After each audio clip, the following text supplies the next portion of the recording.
Welcome to the first episode of Versus.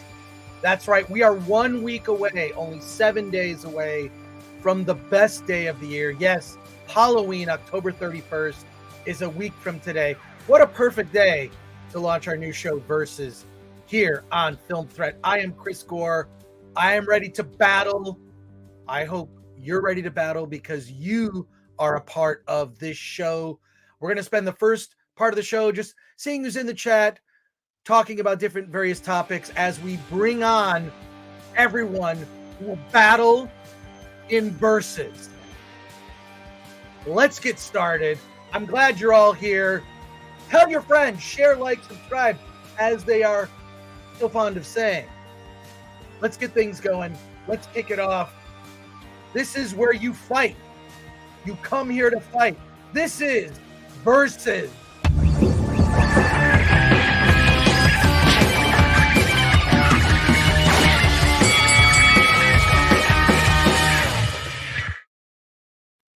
One of my favorite things to do is to talk to you, is to talk to fellow nerds, geeks, passionate film fans about the best of all time. What is the best of all time?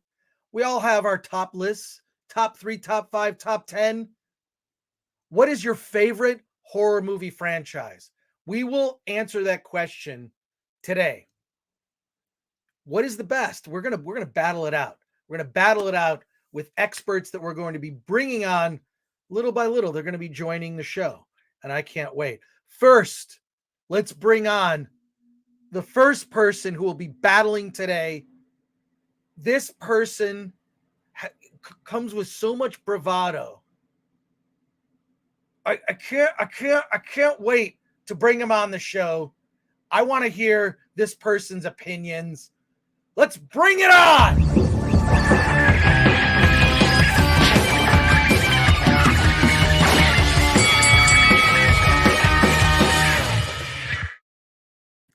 Hey, oh, it's just Alan. So I thought it was going to be somebody. I thought, all right, we have other people joining the show. I've seen 5.5 horror films, so I'm pumped and ready to go. Well, I'll be seeing a new horror film that's opening this Friday. We'll talk about it on Thursday. I'll be talking about it on Friday. But Alan, I guess we're guilty of something here. We're guilty of wearing the same shirt. Yeah. Well, I mean, I think in the catalog of what we have, this is the only appropriate shirt for this subject. That's all right. That's all right. Yeah. Okay, good. We're matching, but we're not twins. Actually, we should just try to convince people we're twins. But I'm in a mood today, and can I tell you just a quick little aside that has nothing to do with movies, that has nothing to do with Marvel or the new Ant-Man trailer, that has nothing to do with Black Adam or anything going on. At my girlfriend's house this weekend, a great weekend, awesome. We went out to get steak because Applebee's has an amazing happy hour. Not gonna lie, a great happy hour, and their happy hour goes as long as there's football on. Happy hour is on. I got their 8-ounce steak. They screwed it up, so they cooked me a new steak that I just cut into, and it was perfect. Perfect. Okay, it's Applebee's steak, but steak is whatever, okay? This is, I know if I'm going to go, it's not Ruth's Chris, I know that, whatever. So because they screwed up the steak, they made me a whole new one, took it home, it's in the fridge, and I forgot to bring it back to my place. There is nothing to eat in my home right now. And here's the thing. I don't like to virtue signal. Here's when I virtue signal. I virtue signal when I go grocery shopping. All I do is my cart is filled with celery and carrots and lettuce that I'm going to throw away in 2 weeks. But it's in my cart to make me look like I'm healthy. Okay. But I always know it's like, I'm going to maybe munch on a little bit of this, but I'm definitely throwing most of this away in 2 weeks. Why do I still do this? No matter what I do, I'm like, I'm going to freaking eat healthy. So I'm at Trader Joe's and I buy a cauliflower. It's a pepperoni pizza, plant-based pepperoni pizza. Talk about horror, right? Talk about horror. So that's literally the only thing in my fridge that I'm like, all right, I can heat this up quick. Boom, I'll eat it before the stream. This is the most disgusting, pizza, plant-based pizza, cauliflower, dough, whatever. It was the pepperoni was plant-based. Oh, geez. It was a horror movie, literally in my kitchen, 20 minutes before we started the stream. I'm suffering through eating this freaking cauliflower pizza, and I forgot the steak. Literally a new steak with mashed potatoes and broccoli just sitting in the fridge, and I forgot it. So I'm pumped up. I'm amped. Are you amped, Alan? Just the fact that you bought a vegan pizza with no intention of ever really eating.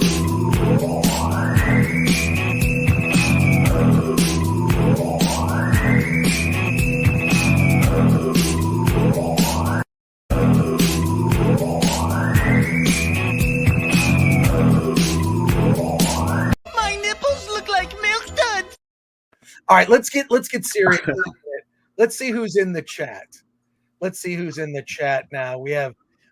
Now this isn't the normal time that we go live, right? Like normally we're Wednesday and Friday. We decided let's start this new show Versus. It's going to start as a monthly show. We get together, we take a topic, and I got to say, Glennuccio did amazing. You might meet Glennuccio on today's show later today. He put together this graphic. It looks like Endgame for horror. It's this montage of awesome images. But let's get to your comments here. Fur to the Future says, this will get interesting. And Fur to the Future, thank you for being a member. Membership comes with privileges. Part of what we do with our members is we're actually doing a giveaway of 4K 4K codes for movies later. I think in the next, a week from today. We only put them out for members, and it's first come, first serve, but only to members. Also, we put exclusive videos up for members as well. You must have seen some of Alan's videos at his recent trip to the Newport Beach Film Festival. One of them's there. Okay, good. Luther Talbert says, fight, fight, fight. Alan Horkin, I think the write-in vote for Showgirls might win it. Exorcist 2 is gonna win. Shillin says, if Jaws doesn't count, I vote for American Werewolf in London. That was no sardines for you, says Exorcist 2 is gonna win. David Rayner says, does Shatner get royalties for that mask? I don't know that. Alan, do you know? For which mask? Michael Myers. Oh. The original Michael Myers mask was based on the great William Shatner. Does he get royalties? I'm sure that's a Wikipedia thing. Bad Andy says, Elvira looking good, center stage. I saw Elvira a couple years ago at Knott's Scary Farm. She did her own little show. It's like a variety show. It's all like double entendres. It's all boob jokes. It was dancing and explosions and cheesy sense of humor. And it's great. I'm going to Knott's Scary Farm this weekend. I cannot wait. Love it. Fur to the Future, Alien or Exorcist or Halloween? That's my dilemma. Goes on to say, or The Thing. Yes, John Carpenter's The Thing. Shelby AC, let's have a clean fight. Keep the gloves up, kids. Amanda Nowicki, the best horror movies, in my opinion, are Spanish version of Dracula and Creature from the Black Lagoon. Oh, and Silence of the Lambs. Those are very good choices. Have you seen Spanish version of Dracula yet? I have not seen it. I'm aware of it, but I have not seen it. It's on the art house run right now. It is? Oh, wow. Yeah. Zed1212, is it going to be the best single movie or entire franchise? I think what we're going to do is we're going to say franchise. So you pick a franchise. Okay. Each of our contestants, each of our players is going to pick their own franchise. I've already picked mine. And then we battle it out and argue for why ours is the best. And you better have a strong opinion about it. Okay? And there's no real structure to this debate. It's a bunch of nerds yelling at each other. So it's kind of like when I go to a comic book store or a video store or a convention or whatnot. Happy Halloween, says the Tomb of Dracula. Alf and Crafts, Nightmare on Elm Street. I'd say that's a contender. I'd say that's a contender. Did you get thrown out of the Applebee's as Fur to the Future? I didn't get thrown out. I was very polite. It was just like, hey, I ordered the 8-ounce. I think I got the 6-ounce, and it's cooked well, not medium rare. So the manager was great. Redid the whole thing for me. I didn't even ask him. He just, dude, here you go. And it was awesome. So I appreciate that. I'm probably going to go to Applebee's. I know it sounds weird. Yeah, it is. It does sound weird. I'm going to Applebee's is your go-to. It's not my go-to. It's just sort of like, look, I don't care. It's just like, I just want steak and I want someone to cook it for me. And I don't need all the pomp and circumstance that comes with, $20 side dishes from Ruth's Chris, or one of those places. We've got your $30 au gratin potatoes. Give me a break. All right.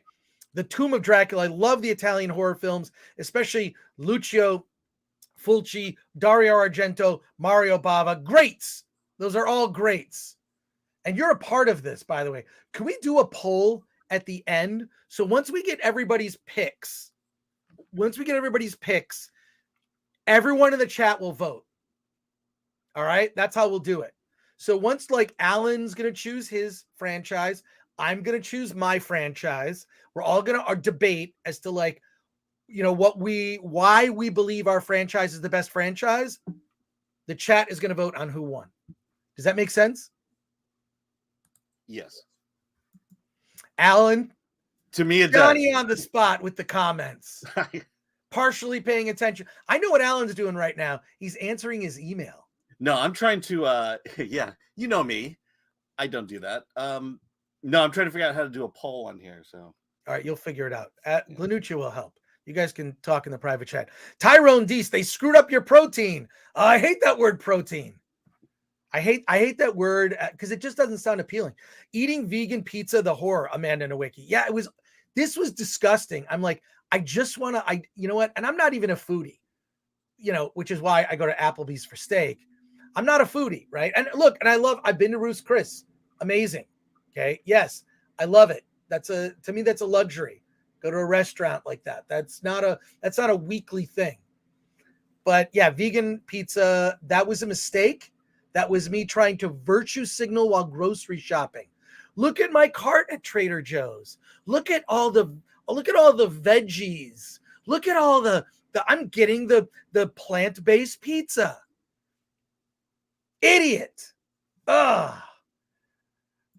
Wait, this is great. Patrick Lemire, Applebee's. You are not kidding about not caring about food. Len Barnett says, saw Terrifier 2 on Saturday. The theater was packed. Word of mouth. Hell yeah. Where was that, Len? Let us know. Was that they've been opening up more screenings? It's pretty amazing. And my local dine-in AMC, you can order dinner and watch Terrifier 2. I don't recommend that. I don't recommend it. I don't recommend watching Terrifier 2 at Applebee's. That would be bad for you. Psyched for this. How many classic horror films will be mentioned? All of them. Spaceman, we appreciate the comment. We have guests coming on at in about 7-8 minutes. I'll introduce all of them, wrestling style. Patrick Lemire, how much is an 8-ounce Applebee's steak? Let me fill you in. They have a happy hour special. Okay. Happy hour is until, I know where all the good happy hours are. Okay. Happy hour special at Applebee's. Okay. It's until 6, but on the weekends on Sunday, it's as long as football's on the TV, it's happy hour. So they do drink specials. They have like Halloween themed drinks. Look, it's fun. Okay. What I do is my girlfriend goes shopping on Sunday afternoon. I find a chair in the TJ Maxx. I sit and I listen to Ryan Cannell, and I'll be in the chat and I'll be goofing around or listen to podcasts. I'll listen to the podcast, or maybe I have NFL. I'm watching whatever NFL game is wrapping up. This is like the Sunday ritual, right? It's just listen to a podcast or whatever. And yeah, that's what I'm doing. But they have a 2 for special, and it's like it's like $30. $30 for like 2 meals, and plus you get like an appetizer. An app. I don't like, you know what? I don't like the word protein. I don't like the word app as it applies to food. An app is a program on your phone. Alan, I'm just looking at Alan's face. No, I found the poll. I found the poll on. Don't do the poll yet. Once we get everybody, you're going to lock in your choice. Okay, we're going to lock it in. I'm being proactive. I'm just saying.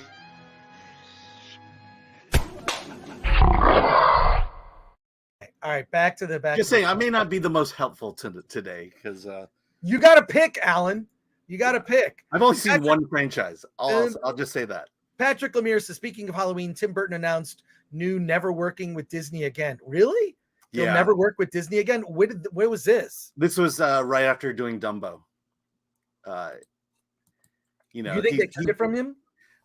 No, I think it's the fact that it's so corporately driven, and that you know, he was just saying that all the studios really care about now is the big you know, the big tentpole movies, the Star Wars and the Marvels, and that's just, it's kind of you know, independent and original storytelling is just gone by the wayside, and he doesn't want to be a part of that anymore.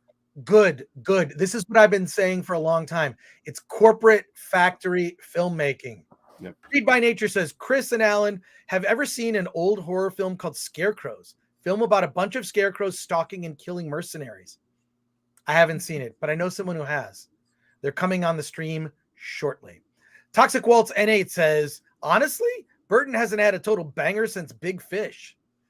Yeah, but it doesn't surprise me. I think a lot of filmmakers are just retiring from corporate filmmaking. I know Steven Soderbergh doesn't really work with studios. He started making indies. He made a couple movies with an iPhone, which is impressive. Fletcher Williams, happy hour is hanging with Chris and Alan. Or at least me. Alan's not a happy hour guy. My black cat is on my lap, officially ready for the stream. Lol, says Amanda Nowicki. And Patrick Lemire, Terrifier 2 is adding 1,000 screens. That's amazing. Luther Talbert says, the silent films scared me more than the slasher films. I think the facial expressions and the shadowing always got me as a kid. Well, look, I have been a longtime horror fan. When I was a kid, I used to just I learned to read before I went to school only so I could read what movies were playing on television. And it was always like some sort of, wait, let's see I think someone's trying to call me. Who's trying to call me during the stream? Yeah. I can't talk right now. Yeah. I don't like this. Stop it. But, yeah, no, I used to watch The Ghoul, Sir Graves Ghastly. They would do Godzilla week at the movies or Planet of the Apes week. They play all these horror films and monster movies. It was monster movies that sort of, that segued into science fiction and whatnot. And so here we are. Dempsey says you should add the word franchise to the title of this video. It is a bit misleading.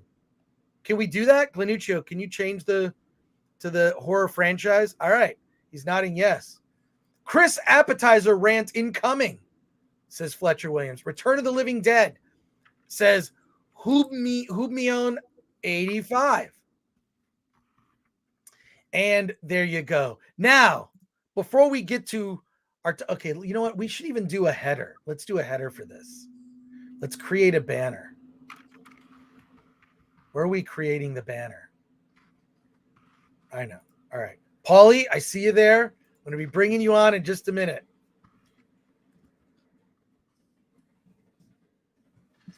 Just okay. So I do have polls working.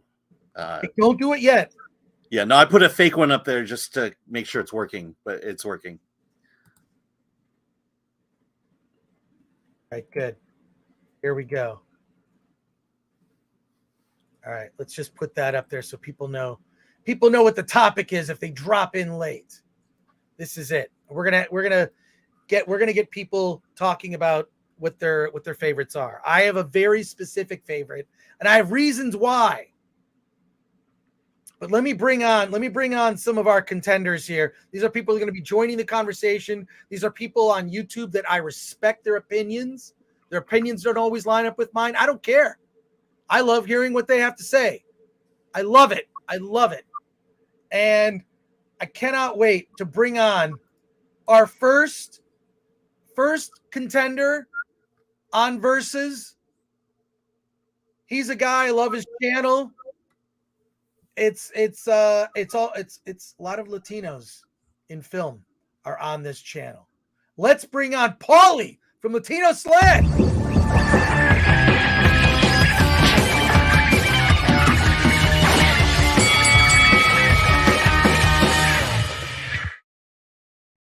Paulie, you're here. How's it going, man? Well, wait, I can't hear you. Oh, I think you're muted, Paulie. Here you go. I'm feeling very godlike with my mustache. Hell yeah, dude! That mustache is That killer. came in fast. I saw your first of all. Subscribe to Latino Slant. Yeah, first right of all, now. Go there, subscribe. Let's push him up to the next milestone. What's the next milestone? Memberships, man, so I can make a living out of this. I guess would be 4,000. I don't know. 4,000. Whatever, you know. The next, all right, that's the next milestone. Let's get Paulie to 4,000. Yeah, but I saw you did an just out of the theater review of Black Adam. You felt the same way I did. It was a lot of fun. What was your audience like? It was packed, families, a lot of families. It was the same theater we went and saw that freaking disaster. Rings of Power. So it was like, you know, a lot of just different families of different backgrounds just whooping it up, man. And then, you know, then a lot of people did leave and miss the spoiler, if we can say it. Right. And I kind of wanted to tell people, hey, sit down. But I was like, like, all right. But when that spoiler came out, people flipped out. Yeah. Flipped out, bro. Well, it was a terrible, I mean, it was not a well-kept secret. But what struck me was the people's reaction to it. I'm going to talk about it more on Wednesday, our Wednesday live stream for Hollywood on the Rocks. But yeah, I love checking out your out of the theater review. You know, like, right, you did it with your phone, right? Or yeah. And my crack ass phone. Oh man. But today I'm at my mother's house doing errands for her, taking care of. She's on the road to recovery. She's doing really well. So, you know, anyone out there, send some, best wishes to Mama Slant. And, but that's why I'm here in this part. I'm in West LA, her house. Wow. How does it feel to be in West LA? That's one of my least favorite areas of LA. That's where I grew up, you jerk. I prefer East LA. You do? Yeah. Have you spent a night in East LA, bro? Yeah, dude. I mean, Pasadena is east. It's far easter than you are. Get out of here, but we're talking south. We're talking like south of the 10. Right. Oh, okay. I see. All right. I love you, man. You crack me up. It's all good. It's all good. Yeah, all right. It's all good. No, West LA here, for the most part, is hasn't changed at all. Right. It's the neighborhood's the same. The little businesses. It's a nice pocket of just very peaceful. Great homes, great schools that my little sister went to. But we got in this area because of the '94 earthquake, and FEMA helped get my mom the house loan in the '90s to get this house. We were in Santa Monica at an apartment, and then the earthquake, that whole apartment went down, bro. Wow. Yeah. That's like living through a horror film. Yeah. So we're LA. We're really LA people. Well, let's get our next contestant on here. He is a great friend to us all. He is the editor-in-chief of I would say one of the greatest, if not the greatest, horror movie websites on the internet. Go to that website right now. Go subscribe to Horror Buzz. HorrorBuzz.com. Horror Buzz, the website. My friend, soon to be your great friend, Norman Gidney.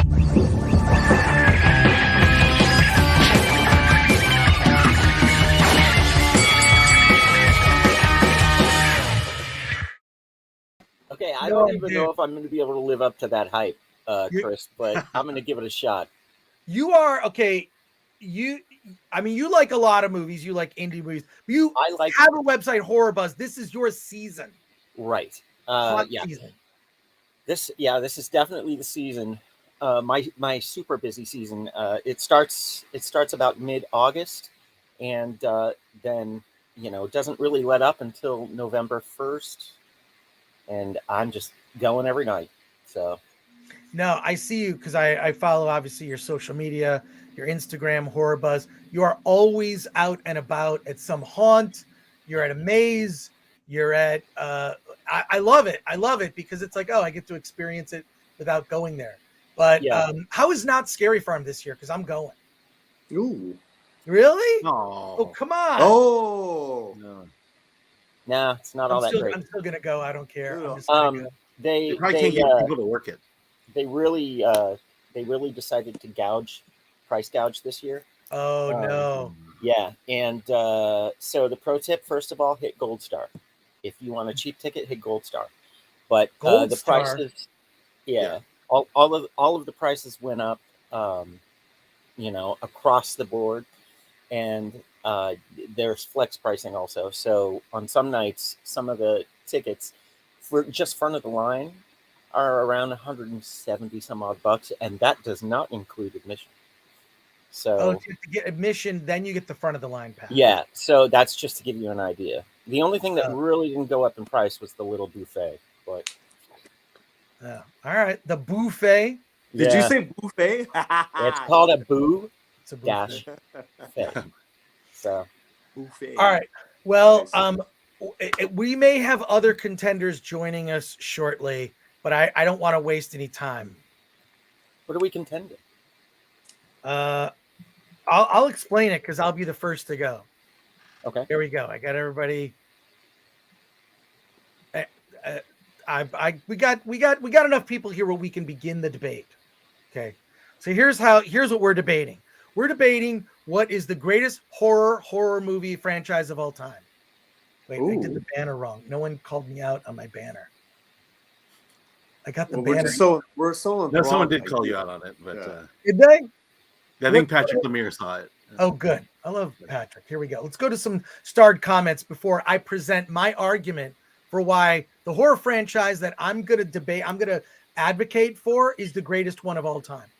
Okay. And I have very specific reasons. So each of you begin to think through, and you can think out loud, right? So you can go through your process. Yeah, Paul, you have a question. Well, I do have a question because how are you defining a horror? Exactly. We'll go through that. That. Let's go to the comments right here. Michael Tynan with a $25 super chat says, sending this on because Alan is smarter and nicer than Chris. Just saying. Love the content. BW. I cannot disagree with that. What? Alan's smarter and nicer. Well, he's definitely nicer. I get worked up about stuff. I get worked up. I'm very passionate. Well, I would say you're more organized than me. I'm 100% more organized. No one is going to argue that. I will not argue that either. Lumber says the Star Wars sequels. Tony A says, can we get links in the chat to these guys' channel? Yes. Kellen Winslow, The Exorcist is the best written horror film because Blatty didn't treat it like horror. CD Stein, 69 is here with that stash and sunglasses. I thought Paulie was Edward James Olmos. That's a compliment. Hail Paulie's stash. Amanda Nowicki says, silent film Phantom of the Opera with the mask reveal, best moment in the beginning of horror films. That original one with Lon Chaney's pretty amazing. Dempsey, you should add the word franchise. I already did that. Yeah, we know that one. Chris, appetizer rant, says Fletcher Williams. What? I'm getting hungry. There you go. I can't believe no one has said Texas Chainsaw Massacre. I just said it, Slaction Hero. And Luther Talbert, the silent film scared me more. I think. Oh, we said that. We said that one. All right, let's move on here. Let's get right to it. We've got a couple more people that are going to join us. Glennuccio's going to join us. Not sure if he's ready, but we've got a couple more people that are going to join. but we're going to start. I'm going to kick things off. Okay. Do it. I'm kicking things off. Now, if we're talking the greatest horror movie here, Alan will just move it. Just put in the upper left-hand corner. I can't do it. I don't know how to do it. Okay, if I can do it, I'll do it. It's not that bad. There. Yeah. Keep right going. by your head. There you go. All right. Okay, let's get right to it here.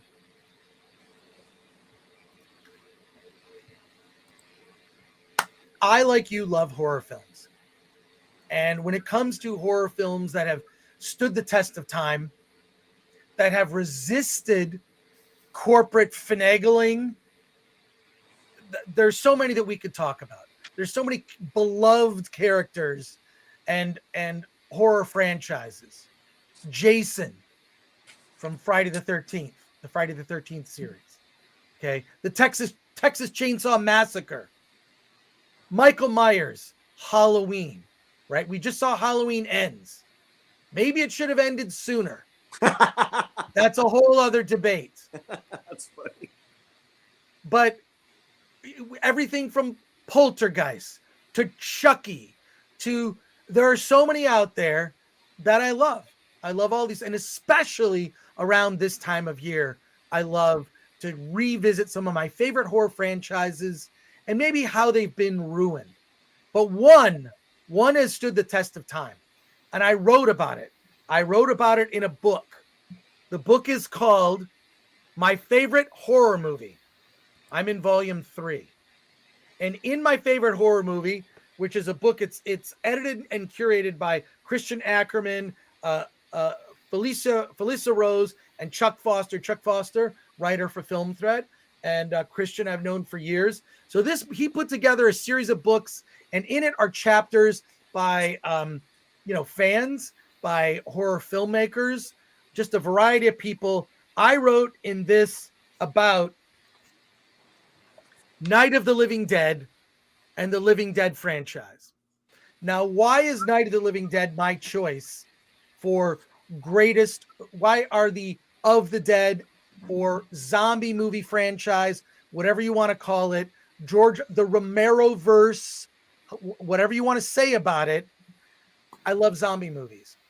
And when I'm saying franchise, I'm also saying I include Return of the Living Dead. I'm including Walking Dead. I'm saying, like, as an entity, zombie movies, starting with George Romero in 1968's original black and white in the public domain, Night of the Living Dead movie, one of my all-time favorite horror films of all time. And I believe that zombie movies, the best franchise. Why? Well, one, it's been around more than 50 years now. More than 50 years, zombie films have been with us, have changed and evolved, and zombie films can be anything like Return of the Living Dead is sort of partially a comedy, right? Or it can be a drama series for television, like Walking Dead, like The Walking Dead on AMC, or in the Romero verse. All of the George Romero zombie movies had some social commentary, not in a like hit the nail on the head like lecture-y way, but just a little comment on the culture. Dawn of the Dead with consumerism, Day of the Dead, about the military industrial complex and armies of zombies being used, right? Well, the original vision for that movie would have been amazing. I'd love to see somebody attempt that. But zombie movies, to me, I love them. So that is what I'm debating and arguing for. Now, why are zombie movies so terrifying to me? When I discovered this film as a kid, I had to sleep with, I was a kid, like, I think it was like 7, 8 years old. First saw Night of the Living Dead, had to sleep with the light on. I was terrified. Later, when I bought a Super 8 projector, I was able to save money from my newspaper route to buy a feature-length print on Super 8 sound of Night of the Living Dead that I would show on a sheet hung up on the side of my garage to all the neighborhood kids. We'd get popcorn, sit around, we'd play the movie. It was in 2 reels. Little did I know that the uncut version of the feature-length Night of the Living Dead by George Romero includes full frontal nudity. Okay. I'm not complaining. I'm saying it happened. Okay. In the background, and you see, you know what I'm talking about. They're naked. Corpses can be naked coming out of a mortuary or whatever. In any case, why this resonates to me and why zombie films have just always gotten me. And whenever I see there's a new zombie film or a new take on a zombie movie, I have to see it, because I love the fact that this thing is not only sustained, it's a legacy that people have added to. So George Romero innovated. They're not even called zombies in the first Night of the Living Dead. They're called ghouls. Okay. The word zombie came later. But what's interesting about it is he created the rules. Zombies are after human flesh, living human flesh. If you get bit by a zombie, you turn into a zombie. And not only that, the only way to kill a zombie is to shoot him in the head. 3 rules. That's all you got for a zombie movie. Now, those rules have evolved. In the James Gunn, Zack Snyder version of Dawn of the Dead, they're running zombies. So we've seen running zombies. That's fine. You know, if you, well, there's the World War Z movie, the zombie movie with Brad Pitt. I'm not going to really advocate or argue for that one, but the book is great. Get the audio book. It explains, Max Brooks' book explains the science behind zombies, which what you got to do, drive to Canada. Because in the winter they freeze. And after a while, they don't last long. That is a great book. It's the oral history of the zombie war from a virus, which started in China, of all places. And it is a brilliant book series. There's World War Z, and then there's the Zombie Survival Guide, also written by Max Brooks. Not really a series, but strongly recommend both. The movie, not so much. But what I'm advocating and arguing for are zombie movies as a franchise, as a whole, as a almost subgenre within horror, is the greatest. And every Halloween I watched Night of the Living Dead, the 1968 black and white version, and it was way ahead of its time. The character of Ben, played by Dwayne Jones, who was a black actor who was brought in, auditioned, who happened to be the best actor. And everybody asked George Romero, so you're going to rewrite the script because, you know, the actor's black? He's just like, no, I'm just going to make the movie as is. This guy, Dwayne Jones, is a great actor. And he's fantastic in that role. I do think it adds something of a subtext, perhaps unintentionally, who knows, but it adds much deeper layers to the film, but without any sort of lecturing, not on the nose, kind of like social messaging. And there you go. So, but the reason to me that zombie films as an ongoing franchise that has lived through more than 5 decades, that has gone through many different types of filmmakers giving their incarnations and versions of zombies, how it even, you know, has transformed into other types of genres, comedy, musical, you know, drama. They're all types of, even romance, by the way. They're zombie movie romances. I think the thing that really has always gotten me about zombie films is the fact that we are the monster. Humans are the monsters in zombie films. While the zombies themselves are the catalyst for humans trying to survive, and it's a test of moral character. And humans can, you know, in through the course of the story, actually become the physical monster itself, whether through a bite or an injury or death or whatnot. So the fact that the protagonists, the heroes in any zombie story, are fighting the so-called enemy, the zombies themselves, could also become the zombies, adds a whole other layer to it. So I am saying, as a franchise, and look, I'm making up my own rules. I know I'm doing this. I'm making up my own rules. And for our other contestants, feel free to make up your rules.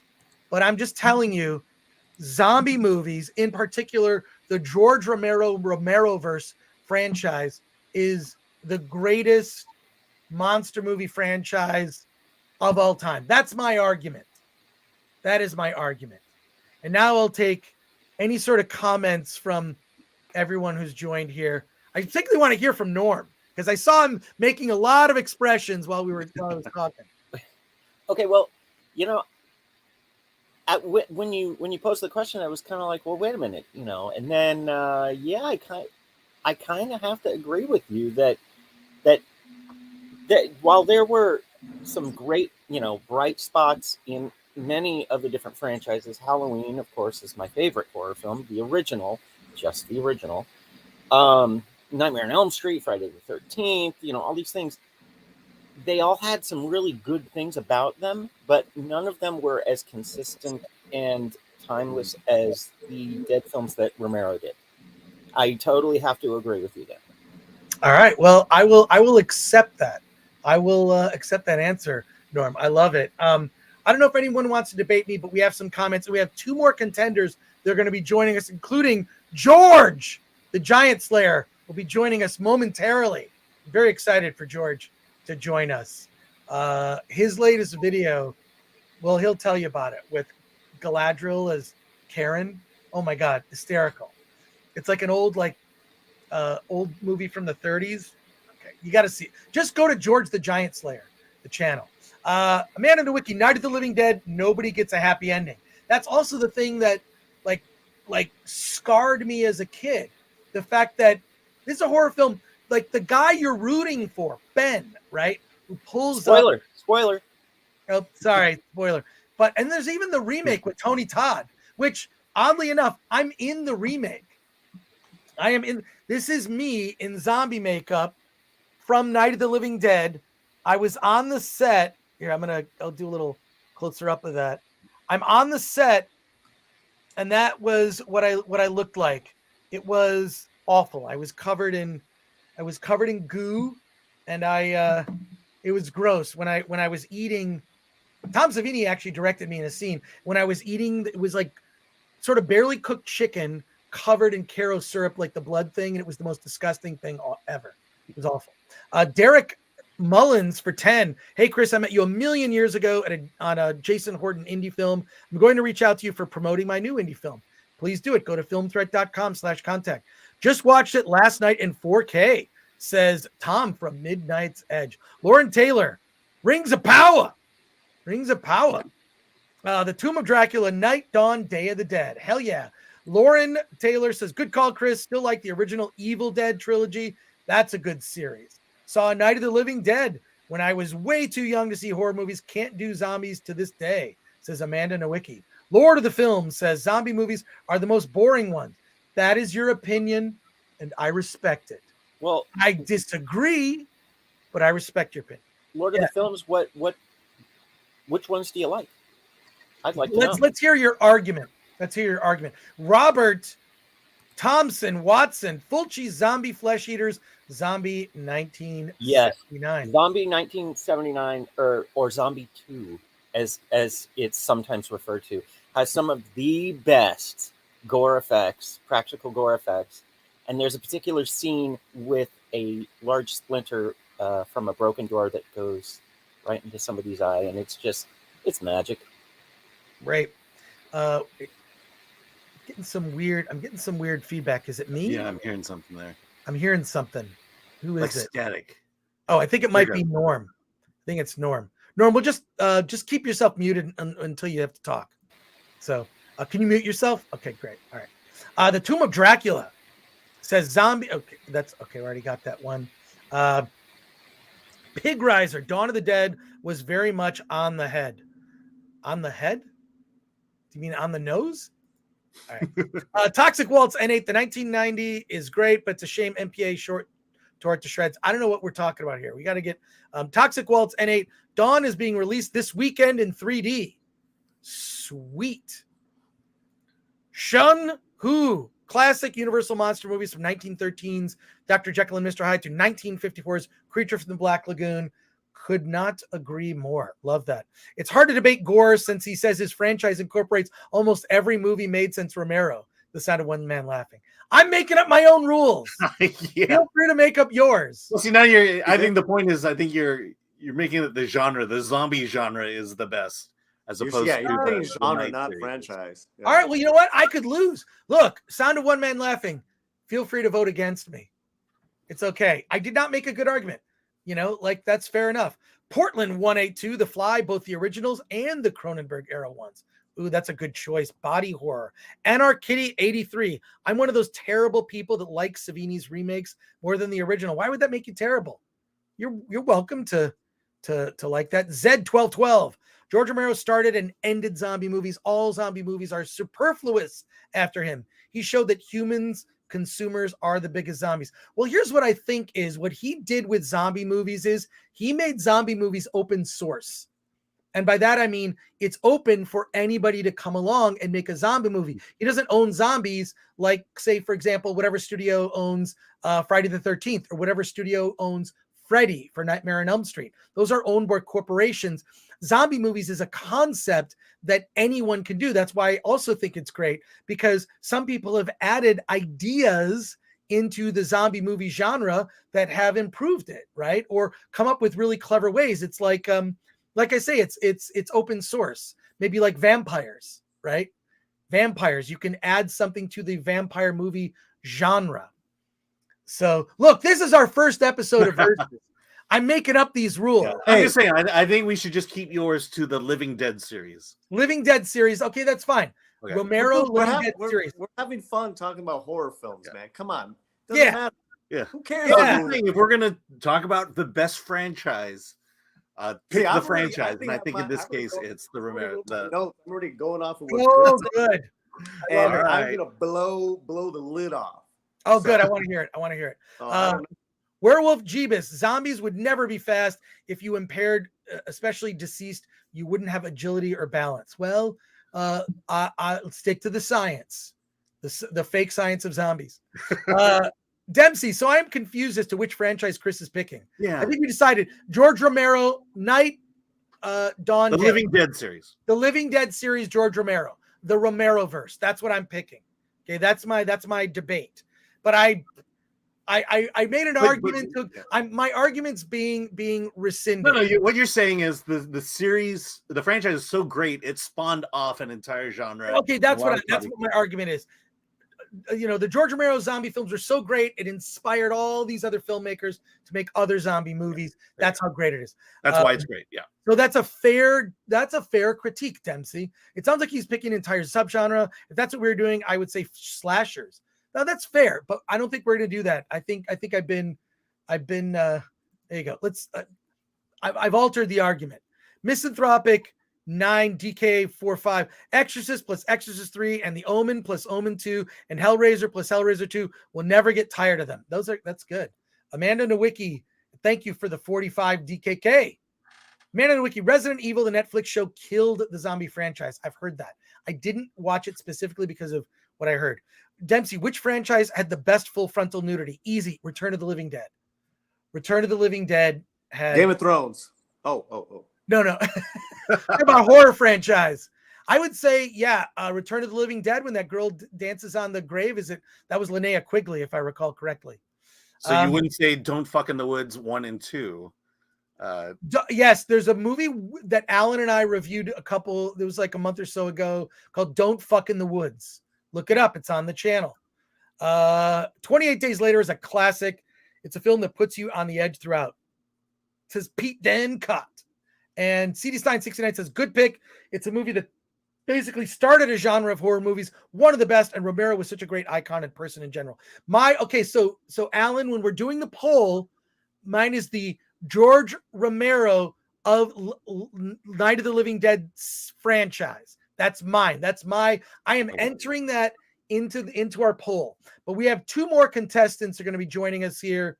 Let's bring them on. You have no idea what he looks like. We don't know what his opinions are. But this show would not be what it is without our intrepid producer, Glennuccio.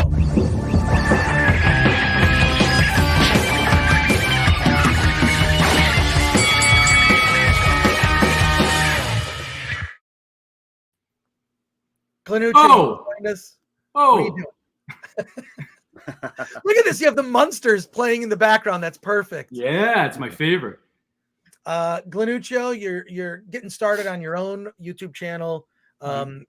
This channel would be nothing without you.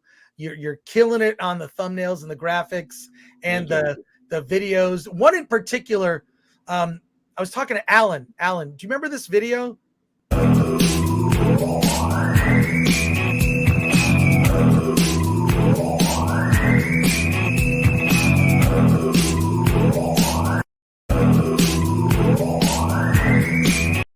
All right. Yeah. I'm not familiar with that. You know, I'm not gonna reveal any of my other favorite topless scenes because otherwise you guys are just gonna ruin those for me. You know, That's the short version. I don't know. I got a bone to pick with that. It's kind of like sacrilegious as far as Phoebe I'd like Cates, man. I'd like to change my vote. You know. Anyways, You say now that I'm gonna make more now. it's ruined for me. Yeah, I know you are. Man. Yeah. And her son is a friend of Film Thread too. Oh God, man. Yeah, nice to meet you, Paulie and Norm. Hey, what's up, brother? What's up? Nice to meet you guys. You as well. Yeah.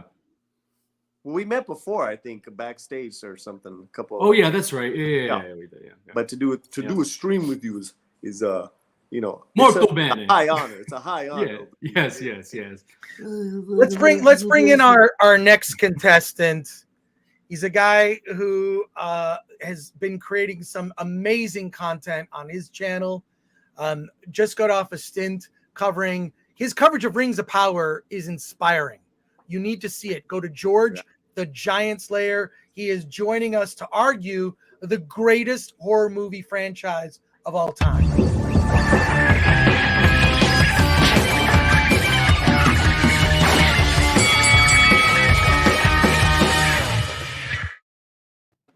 George is here. George, good to see you, my man. What's going on? Oh, great. Good to see everybody. Glennuccio and How you everybody. doing, George? Hey. How you doing, everyone? Awesome. Paulie, What's up, man? great to see you. I was listening to y'all right as I was pulling up. Oh, nice. Wait, here we go. Okay. I got it. Yeah, no, happy to have you here. The Rings of Power wrapped up. What were your quick, and people can go to your channel and check out all your videos. Strongly recommend that you do that. But what was your final takeaway from Rings of Power? Just the thumbnail version. A thumbnail version of that. It seemed like they took two guys who had failed for 10 years, and there's nothing wrong with failing as long as you keep going. But there's one statement that they made which proved to me they should have never done the film. They should have never done the series. They said they had multiple opportunities where they had to have perfect director, funding, cast, crew, everything, but it would always fall through. And then they said, well, after 10 years trying movies, we decided to go into television. I think after a certain period of time when everything keeps aligning perfectly, and I'm an amateur in this, meaning I don't know how everything works behind the scenes, I think that tells you maybe the problem is you. And we can see now they had total control. They've said it over and over.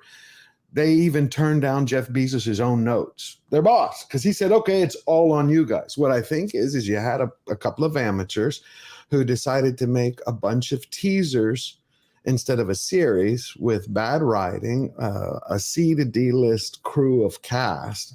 A lot of them, I mean, nothing wrong with theater, but most of them were from theater. I think a lot of it, you had some over projection. You had this cringy dialogue that tried to sound Tolkienian, but ended up sounding absurd, combined together with this kind of chopped up story time compression. To me, if you're going to make a show about any time period, I don't care if it's Star Wars or Tolkien or Gone with the Wind, you're either going to buy the rights and you're going to do it right, or you're going to have to hire some really talented writers who can do the time compression you want. It's like, we're going to do a second age story, but we're only going to use the appendices. Well, then you need a top-notch crew. I think they're bumper sticker slogans. I think they called in, I think the Russo brothers would have done much better because they were the ones who were in contention for it. But then it was Simon Tolkien who said he liked the pitch that he heard from Payne and McKay. And I was stunned. You talk about a horror story, man. You talk about a horror friend. Yeah. I mean, I can't believe what I can't believe the whole thing. Yeah, I mean, I've never seen money just burned like that. It's a shame. I mean, no great actor could save it.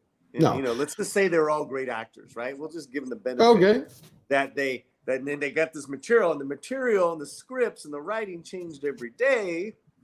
I don't know if you heard about that, George. You know, that they would sometimes show up and like the dailies would be different.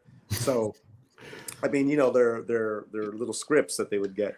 So yeah, man, it showed. If I have to say, I agree with Paul. If I had to say one line that would encapsulate it, is they don't understand Tolkien. I'll take them at their word that they have read it. They don't understand anything about Tolkien or its themes. It's like they're people who have a perfect memory, so they've memorized the whole thing, but they don't know what its heart is about. Well, let's get on topic here with the greatest. Anna Nowicki says the panel is lacking in female diversity. It's basically the panel's lacking in, like, here's the people that I could like get at the last minute to like be on the show. Like, who's doing something on a Monday afternoon? But George getting a lot of love in the chat. George says Robert Thompson Watson. Lord Thoth says George, and agreed. George agreed, says Lord Thoth. Goes on to say. But let's get right to it. And who would like to go next and make their argument for the greatest horror movie franchise of all time? I have already put forth what I believe my argument is, which is for the George Romero zombie verse, sometimes called the Romero verse. Night of the Living Dead, you know, spawned not just, you know, a franchise from George Romero, but also sort of gave created the zombie movie genre. Who's going next? Well, what about, is it franchise or just a film? Are you talking about? No, franchise. Would you consider any of the Vincent Price, like the House of Wax, to be a franchise? You know, where he had that string of horror movies? No. Okay, so you're talking literal franchise. Okay. I love those, like the Tingler. I love the Tingler. Yeah. Tingler's great. But no, the franchise. So like Freddy, Nightmare on Elm Street, Gotcha. Jason, right? Friday the 13th. Okay. Michael Myers, Halloween. Who's going next? I have to think about that. All right, I'm just going to randomly pick. It's Norm. Norm is going next. And Okay, this is just so you know, that noise is a little cooling fan on my laptop, so apologies. Whatever. It's all good. Man. Okay. Well, honestly, I agree with you as far as the George Romero zombie franchise. You know, it was the strongest and most consistent and utilized horror in the best way. Like you were saying, each one had a sort of a metaphor or a meaning that was buried within the narrative, and it wasn't preachy. You know, the first one was obviously a commentary on, or developed into a commentary on racism. The next one was consumerism. You went through the whole thing, you know. But while I am crazy about the Halloween franchise, I wouldn't say it's the best. You know, I love the slasher genre. If we're talking about genres, I think slashers or possession movies are two of my favorites. But and zombie movies are strong too. But if we're just talking straight up franchise, it's still, for me, I'm with you. It's the George Romero Night of the Living Dead movies, or Dead movies. You can't pick the same one that I pick. You got to argue for a different one. I got to argue one? Well, no, because I agree with you. You can't. Okay, well, I could say if we pare things down, and just talk about movies themselves, you know, to me, Halloween is, you know, a lot better than Night of the Living Dead, but that's just because it's something that I love. So. Well, let's hear your debate. My debate. You're debating Halloween is the greatest horror movie franchise of all time. No, I can't say that. I simply cannot say that. I'm you know, the first one was the only one that was watchable to me. Here's what I think about your argument. Well, okay, I'll give it a try.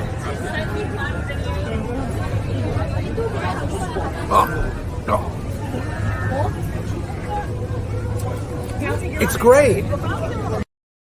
I'm more saying you were in Disney. No, that was years ago, and I went to Star Wars Galaxy's Edge, and I think it's not fun, and it's a ripoff. It's what can you say? But look, all right, look. Do you want a table for a second while I pick someone else to do their argument? Go for it. Are you ready, George? I'm ready. I'm ready. All right, good. I want to hear George, the Giant Slayer. Your argument, the greatest horror movie franchise of all time. All right. My most favorite after Exorcist. No, my number one favorite. It's going to have to be the Silence of the Lamb and the Hannibal Lecter series, because it also then turned into the Brian Fuller Lecter series. Do you remember that? That was a feast of horror. I think that's the best. Personally. All right. Okay. All right. Well, let's put that one down. What is your argument for why? Why? It is the greatest. Yeah. Because I think it has everything in it, between the psychology that draws people in to both reluctant and active heroes. And it has a type of horror that both at times can be a slasher flick, but at the same time, it just is spine tingling. Again, it goes into the intellectual horror where it terrifies you that this could be a reality, because we actually have serial killers in society. So it crosses those elements. And as the series goes on in the films and then later into the television series, and you learn who the individual is, I mean, how can that not be one of the greatest of all time? You don't know who is going to be the next serial killer. Is it your doctor? Is it your therapist? Is it your real estate broker? It could be anyone. I mean, that's like zombies, in order to kill Hannibal, you got to shoot him in the head. Yep. You got to shoot him in the head. All right. Well, all right. I hear your debate. It's gonna go to the chat. Is gonna decide. Let's bring on our next contestant. You know him. You love him. He's on the show. Like, I don't know. Does he need any introduction?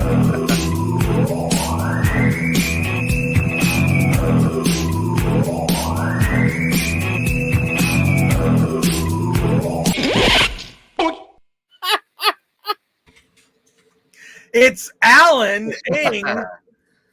Our Alan?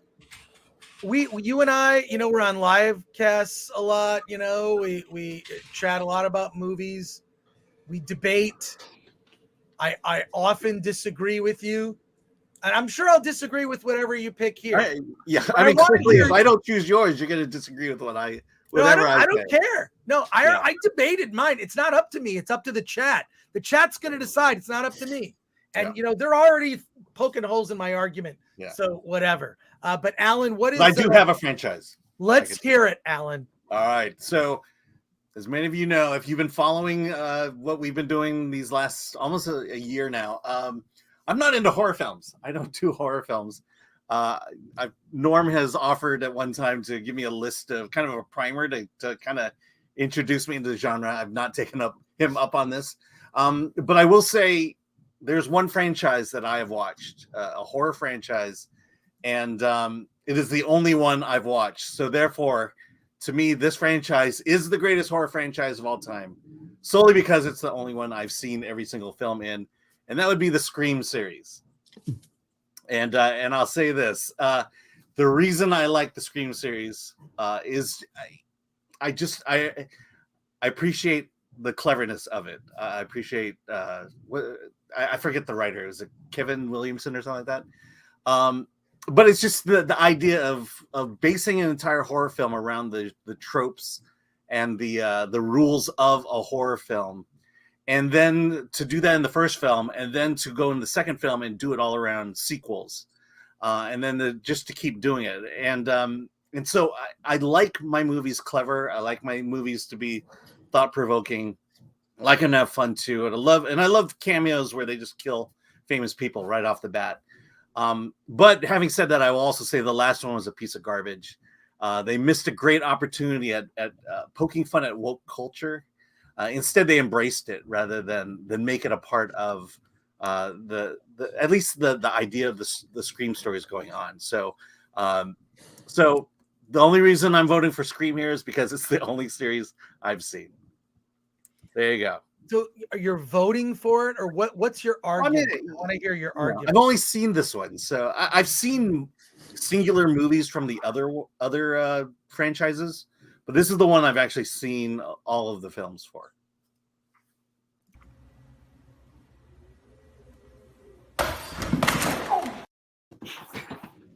That was all right. So that's your. Wait, That's what your about? argument.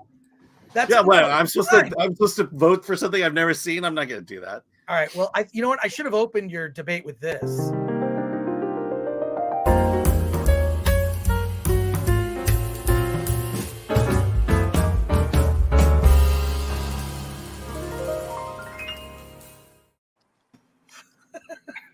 Makes me long for that.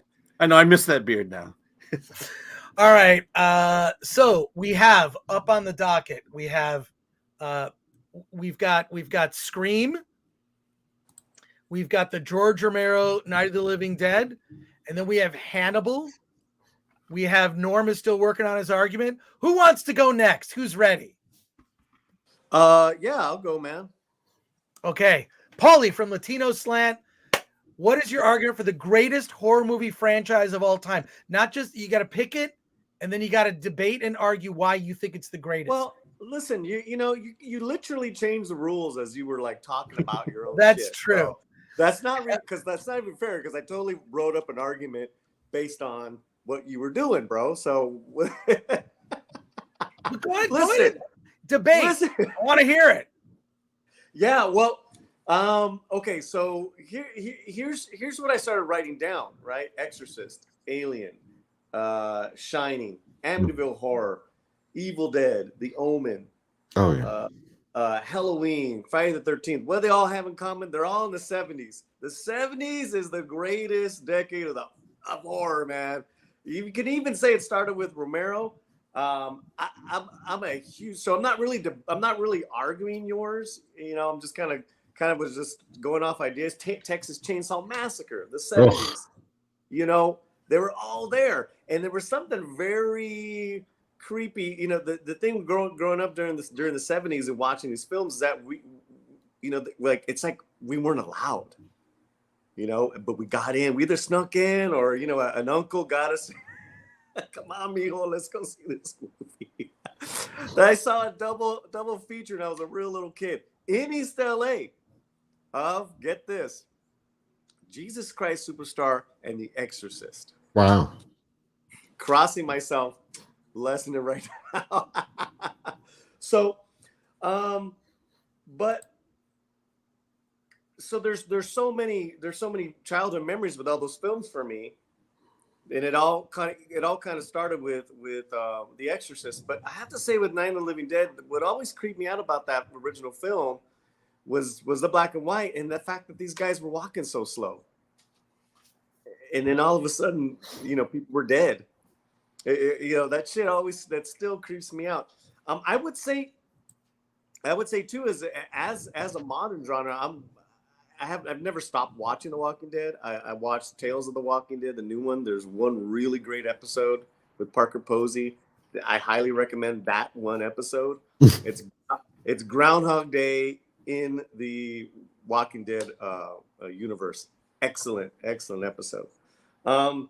So that's really, I'm not really arguing that, because I was there, Return of the Living Dead with the punk rock soundtrack and the punk rock characters. That was just amazing. I even did a radio audio only rendition of that a couple of years ago. That was awesome.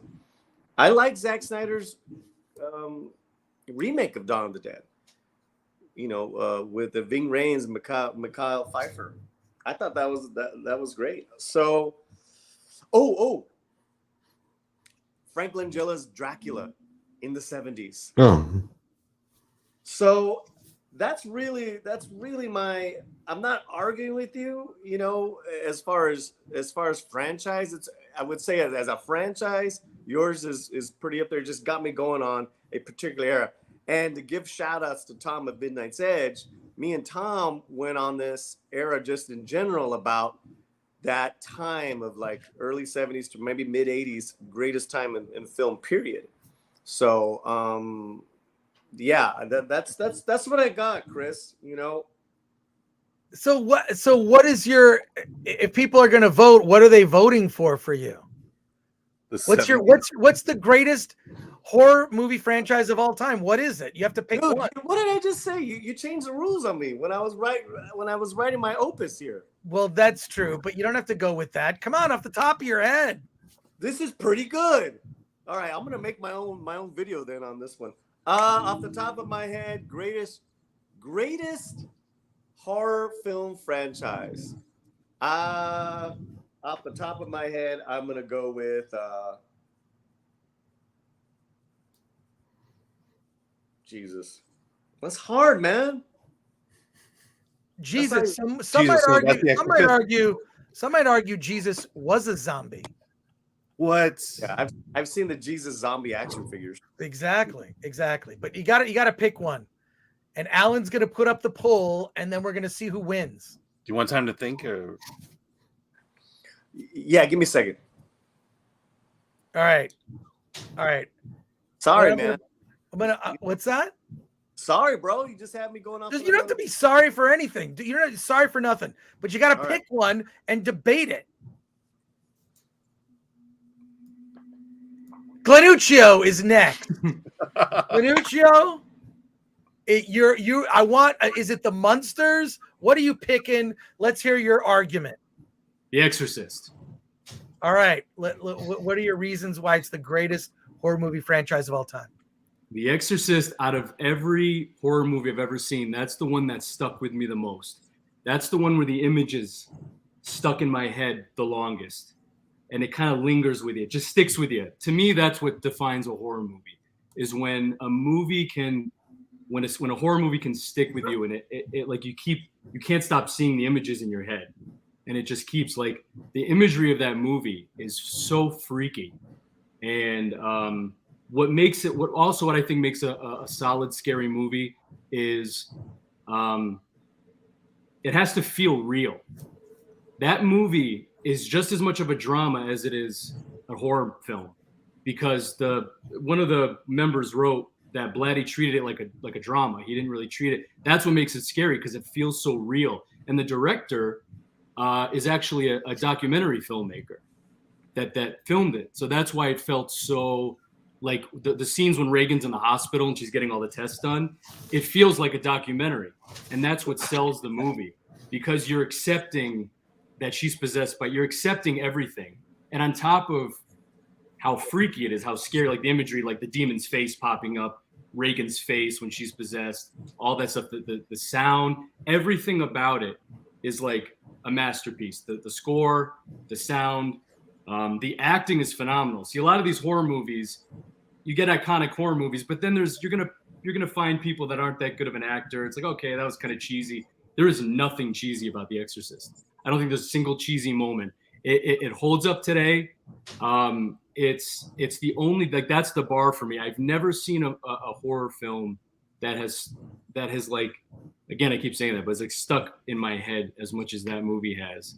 I mean, every time I see Staircase, I think of the spider. It's like, I can't not, but that it just feels real. My favorite scene actually in that movie is the casual scene when the younger priest, when he goes into Reagan's bedroom and they just have a casual conversation.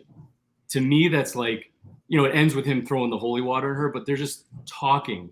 And to me, it's like just creepy. And that's a movie where it's just as scary at night as it is during the day. They have scenes that are pure daylight where the sun's coming in the room and it's still scary as hell. I defy other movies to try to do that. It's really, the only movie that's come close to that is maybe Halloween when he's stalking her outside. But to me, The Exorcist is just, that's a movie you could watch. Actually, that's a movie you could just listen to and not even watch, and it would scare the shit out of you. Well, first of all, you're schooling all these other professional YouTubers with your argument here, kicking ass. It's a great argument. And I would just say also that any horror franchise that involves religion always scared the crap out of me. The first Omen movie I find terrifying. The first Omen film is so scary, not just because of the music, but because of the quotes from the Bible, because I don't know. I love that first Omen. And same thing with The Exorcist, right? Like, they perform exorcisms in real life, right? Yeah. So, and the fact that this movie that what year was that made? Was it 73? When was The Exorcist? I think it was 70. Was it 78? Yeah, that's what. No, The Exorcist was 73. 73. Oh, 73, okay. It's And a it was up 73. for Best Picture too. So next year is going to be the 50th anniversary of Exorcist, and David Gordon Green, who just did Halloween, is going to make it. And I'll say that Somebody stop him. Well, Somebody stop him now. I actually didn't hate Halloween. The new Halloween Ends. Now, Norm. see, that's a debate we need to have. All right, I haven't seen it. Let's go. All right, now let's see. Is Paulie and Norm? You're the only two that haven't committed to a franchise. So, I got it. are you ready? I'm totally ready. All right, Norm, let's hear it. Go for it, Norm. Obviously, Halloween, because it's my favorite. You know, the original film is iconic, and it was so iconic and so influential that it not only spawned countless sequels that could never get it right again, but it also made the slasher franchise, the slasher genre, just blow up. And you know, in the 80s, that's all that was out there. In fact, Jason and Freddy were influenced by Michael Myers. Now let's give due credit though, because Bob Clark's Black Christmas was one of the very first true slasher films, and you need to see that film, Black Christmas. It has it has, what's her name, Margot Kidder in it. It's just gnarly, and it's wonderful and suspenseful, and the 70s again, totally atmospheric. And yeah, if you're making me pick one, I'm going to defend Halloween to the death, because that one not only, you know, just like the zombie genre, Halloween just kickstarted and infused the slasher genre with life. Oh, and it even influenced Scream, Ellen. So there is my take. I like this argument, Norm. I think Halloween's a solid franchise to argue. You could argue the merits of the different Halloween films. I actually really like Halloween 2018 a lot. I think did you and I see it together? Yes, we did, and we did the post-screening reaction. We did a podcast. I think we like that movie a little bit better than Truth or Dare. Oh, no damn question whatsoever. I don't know if you remember my also, Truth or Dare rant. If I may, the Munsters behind you just had Paul Lynde. I need to remind everybody to watch the Paul Lynde Halloween special on YouTube. Okay. That's cool. required viewing. There's Anyway, a Paul Lynde Halloween it special. will change your life. Oh, It wow. will change your life. It has Florence Henderson in it. It has Richie Poo, Margaret Wow. Hamilton, Pinky Pescadero. Holy crap. Wow. I think after listening, that's great. Yeah, I think after listening to Norm, what I just realized is, if you think about it, how many films were spawned right after Silence of the Lambs? I mean, American Psycho, Bone Collector. You had your series. You had this whole serial killer series, which started. You know, now we have Dahmer, which is dominating everything. I think there's an attraction or some type of mystery or magnetism that draws people in to want to understand serial killers, because of the fact that, again, they can be anyone. And between the actors, whether it's Mad Mickelson, who did in the series with Brian Fuller, or you had, oh my God, I just can't believe it, for Anthony Hopkins. I mean, I think their performance is... won an Oscar for, what was it, 18 minutes of screen time? Correct. It was brilliant. Natural Born Killers, correct, yeah. And now Paulie is going to announce the franchise he's picking. Okay, my favorite horror franchise is She-Hulk. Oh, wait a minute. Rings of We Power. gotta have I'm a cricket kidding. sound effect. Paulie, come on. The first 4 episodes. Chris, all right, is franchise 2, or does that have to be more than 2 films? Yeah, more than 2, it's a franchise. Okay. So it doesn't, more than 2 films or TV series can be included as part of a franchise, but it sort of kicks off. It's a franchise. Scream is a horror movie franchise. Gotcha. All right. Night of the Living Dead is a horror movie franchise. Exorcist, that's also a horror movie franchise. Yeah, stop heating, Paulie. Wait. No, stop. listen. No, that's now you. that you clearly define the Oh, rules. okay. Just don't change them again, Chris. Just pick one, and then we'll let the chat. The chat's gonna vote. All right, Paulie's not gonna. Okay, all right. Okay, here we go. What is it? The Omen. That's okay. Good The choice. Omen trilogy is incredible. All right, I kind of grew up with it around the same time as Star Wars, around that time. So by the time the third one came out, I was like 10 or 11. The second film, which I don't know if people like. I don't know which ones were beloved. I don't know what, but that second one, where he finds out who he is and he's down by the river, and it was a silhouette of him in the sun, and he had the sun shimmering off the river. Was that haunted me? It still haunts me. We've been talking about it because he was realizing he was the devil's son. That was fantastic. Yeah, I will say the Omen, like that first one with the Gregory Peck. Is that William Holden in it? Was it William Holden? Gregory Peck. Okay. Gregory Peck. I think Holden was in the second one. Yeah, he was in the sequel. He's in the But sequel. He plays a relative. It's so frightening. Like you're gonna kill a child who is the son of the devil. I mean, it's just frightening. So let's first of all, I think that's a very good choice. My second choice would have been Shining, Dr. Sleep, but you're saying it needed more than 2 films. Right. All right. Well, let's do this, Alan. Let's go through what the choices are. Yeah. The Night of the Living Dead George Romero franchise. Okay. Halloween franchise. Scream franchise. Hannibal Lecter franchise. The Exorcist franchise. And the Omen franchise. And this is after, by the way, this is all from like, I'm thinking through all the franchises and the ones that have affected me and the ones that, like, I think The Thing, John Carpenter's The Thing, probably one of the scariest horror films I've ever seen. But I don't consider it a franchise, even though they did the remake. And they could have easily done a sequel to it, but a sequel to the John Carpenter one.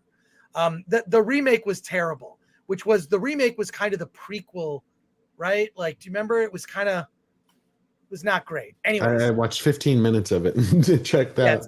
Yeah, it's not worthwhile at all. But when it comes to true horror franchises that have had an impact, these are actually, with the exception of Alan's, is pretty good.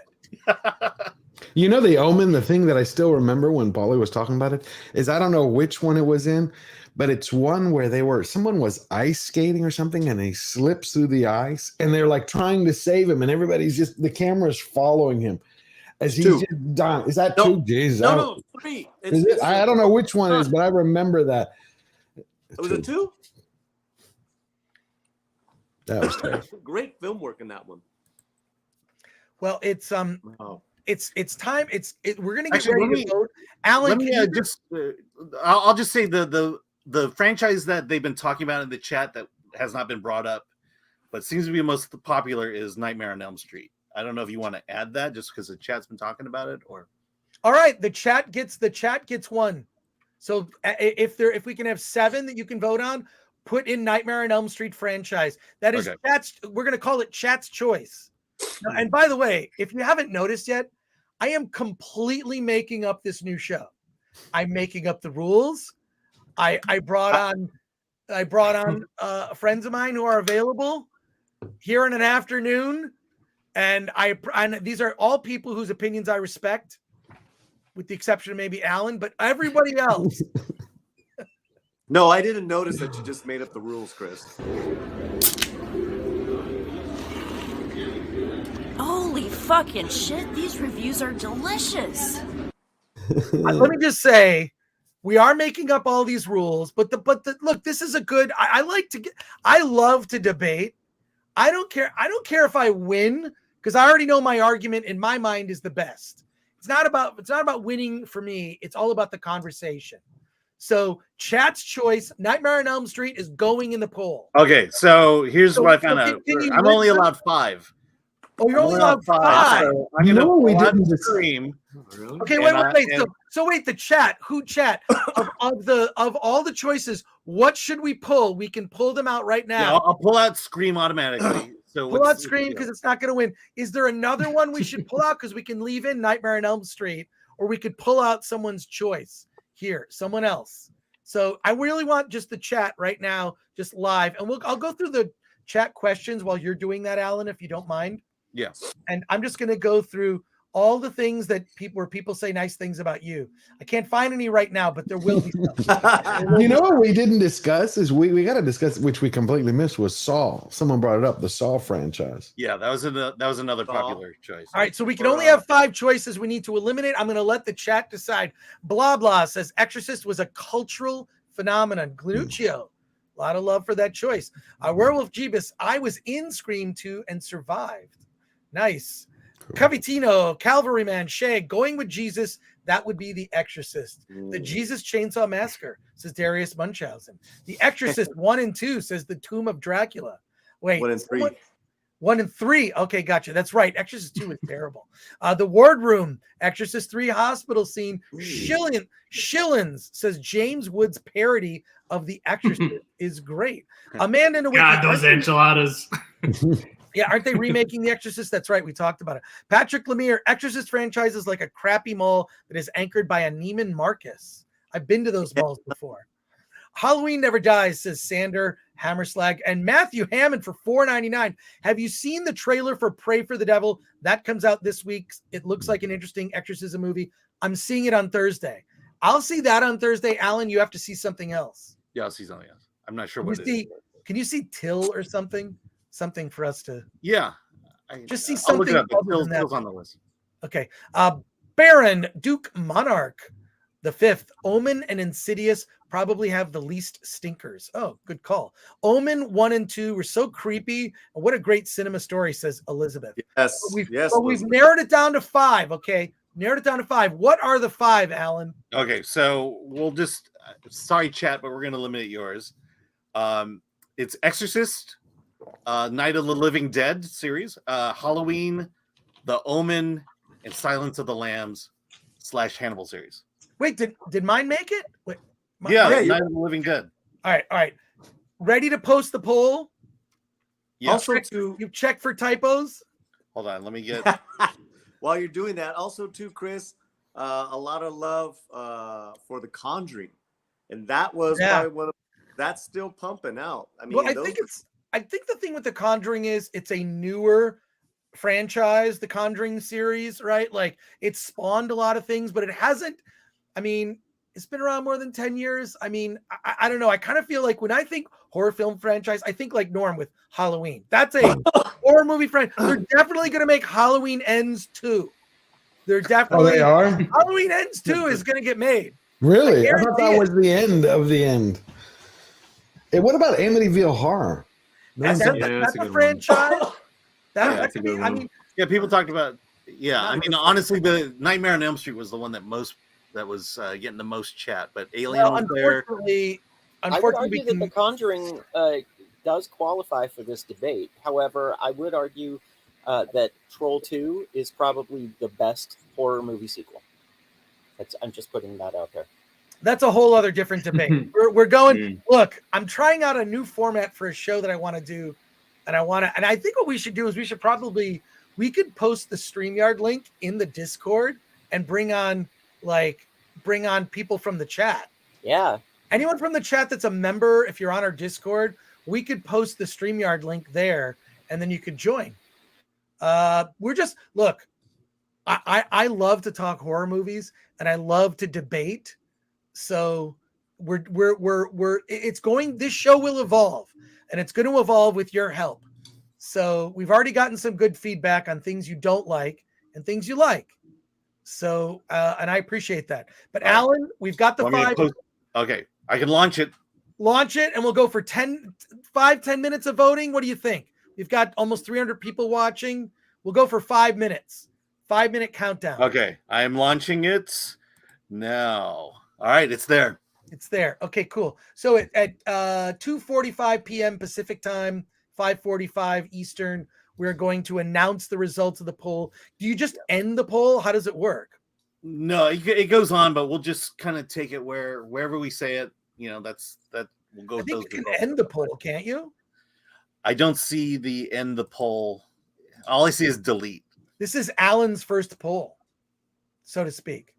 That sounds like a terrible. Is it on YouTube? The poll? It's on. Yeah, it's on YouTube.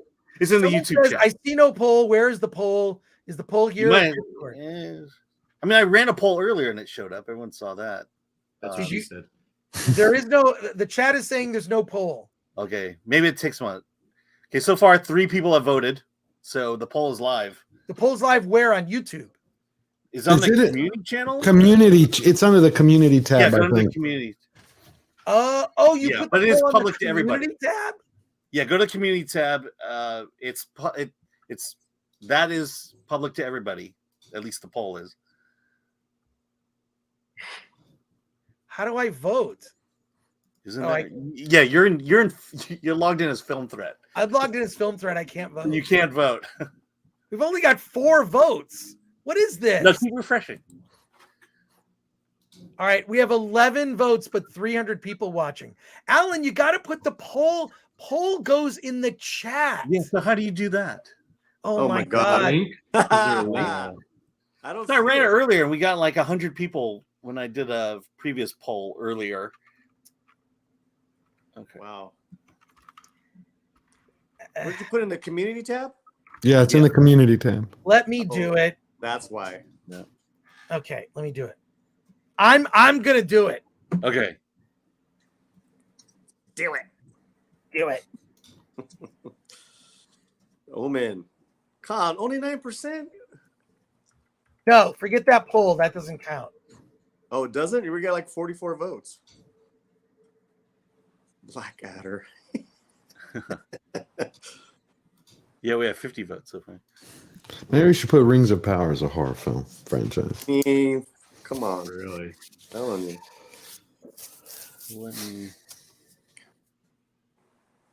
Here, while we're waiting, does anybody know who this is?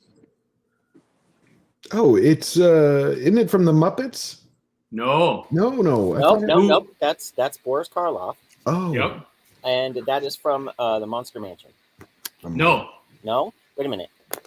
Mad Monster Party? Or Yeah, Monster, you got it. That's it. It reminds me so much of. I can only do 4 on a poll on the chat. Damn it! I'm literally. I can do 5. All right. Well, you know what? We're gonna go with the community tab. I'm so sorry, folks. I'm so sorry. Again, forget it. All right. We're gonna go with what's on the community tab. We're just gonna have to do it that way. What? Because I can't. I can only do 4. Well, can you do 2 polls? Only if you're talented. Only if you're talented. Yeah. Yeah, brother. Oh my Also, God. Oh, okay.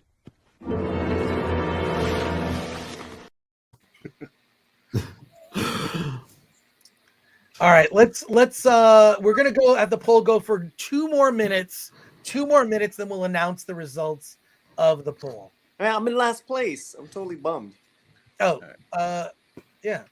The word poll has been used way too much. Norm, you just say BRB. Be right back. Silence of the Lambs the second. Wow. Yeah, BRB. Oh, okay, cool. Yeah. All right. Okay, I posted a link to the poll. Okay. If you guys vote for the Omen, I'll send you something. All right. We have 79 votes so far. It's this is pretty amazing. We're at 90 votes now. It's a big George. It's George Romero and George's Silence of the Lambs / Hannibal. Yeah, I'm kind of surprised with that. Oh, I don't know. Pulling ahead with over 100 votes so far. George Romero's Night of the Living Dead at 31%. Wow. Yeah, we're at 115 votes now. Oh God, I got 118. Man, 123. This is good. The Omen's not surprised doing so great, Paulie. Oh, it's I suck. No, come Well, on. I think you're getting the split with the Omen and. Yeah, I And think the the Omen. I think the Omen and the Exorcist are like very similar in the sense that they're both based in religion, right? So I feel like that kind of like split that vote. Yeah, the Omen is like Ross Perot, you know. My nipples look I like think there's a milk little duds. bias here just because Gora had like a half hour to talk about zombies and shit. What? You could have taken a half an hour. I think very deeply about these things, maybe too deeply. Wait. I overthink all of it. So No, it was great. oh, there we go. All right, Norm is back. It is 2:45. We are looking at I'm going to refresh for the final results. The final results, because we have over 100 votes. I think that's a good sample. The final result is George Romero's Night of the Living Dead at 36%. Coming in second place, Halloween, 23%. In third place, Silence of the Lambs, Hannibal. That's George at 19%. Exorcist, 15% for Glennuccio. The Omen, 7%. And in last place, Scream with 0.0. Oh man, I feel bad. Chris trying to make me feel better.